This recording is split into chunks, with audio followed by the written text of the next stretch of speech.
කලවාන නගරෙට kilometre 16ක් වගේ දුරින් තියෙන ලස්සන තැනක් බලන්න යමුද? එහෙනම් එන්න මාත් එක්ක. මුලින්ම මගේ channel එක subscribe කරලා bell icon එකත් click කරලා තියාගන්න. මොකද වීඩියෝ එකක් දාපු ගමන් ඔයාලට දැනගන්න. ඉතින් අද අපි යන්නේ කලවානට කිලෝමීටර් 16ක් වගේ දුරින් තියෙන නිදංගල ආරණ්‍ය සේනාසනයට. ඒක ගොඩක්ම නිහඬ භාවයෙන් යුතුව ස්වභාව සෞන්දර්යයෙන් ඉහළටම ගිය තැනක්.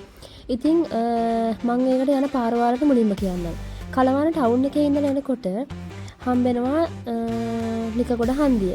නිකගොඩ හන්දිය පහු කරලා තව ටිකක් එනකොට කලවාන මතුගම රෝඩ් එකේ ජාතුවන්ගොඩ හන්දිය හම්බෙනවා. ජාතුවන්ගොඩ හන්දියෙන් දකුණු පාරට දාලා එනකොට තමයි අපිට මේ නිදංගල ආරණ්‍ය සේනාසනය බලා ගන්න පුළුවන් වෙන්නේ.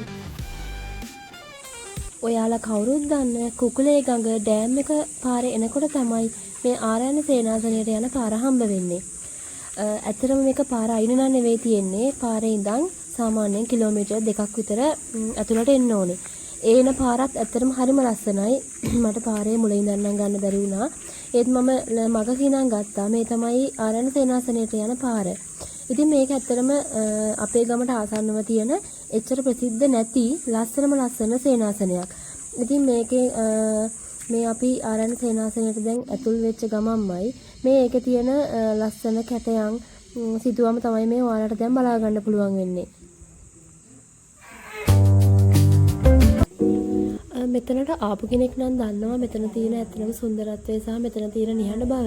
ඇත්තටම භාවනා කරන්න සිල් සමාදන් වෙන්න මීට වඩා කියාපු තැනක් නම් ඇත්තටම මම දන්නෙත් නැහැ. මේ ආරණ්‍ය සේනාසනේ පුරාවටම තියෙන්නේ ගල් තලාවක් මත. ඒ කියන්නේ ගල් තලාවක් උඩ තමයි මේ සියල්ලම හදලා තියෙන්නේ. මේ ඔයාලා දකින්නේ භාවනා ස්වාමින් වහන්සේලා භාවනා කුටිවල වැඩ ඉන්න මේ ස්ථාන තමයි.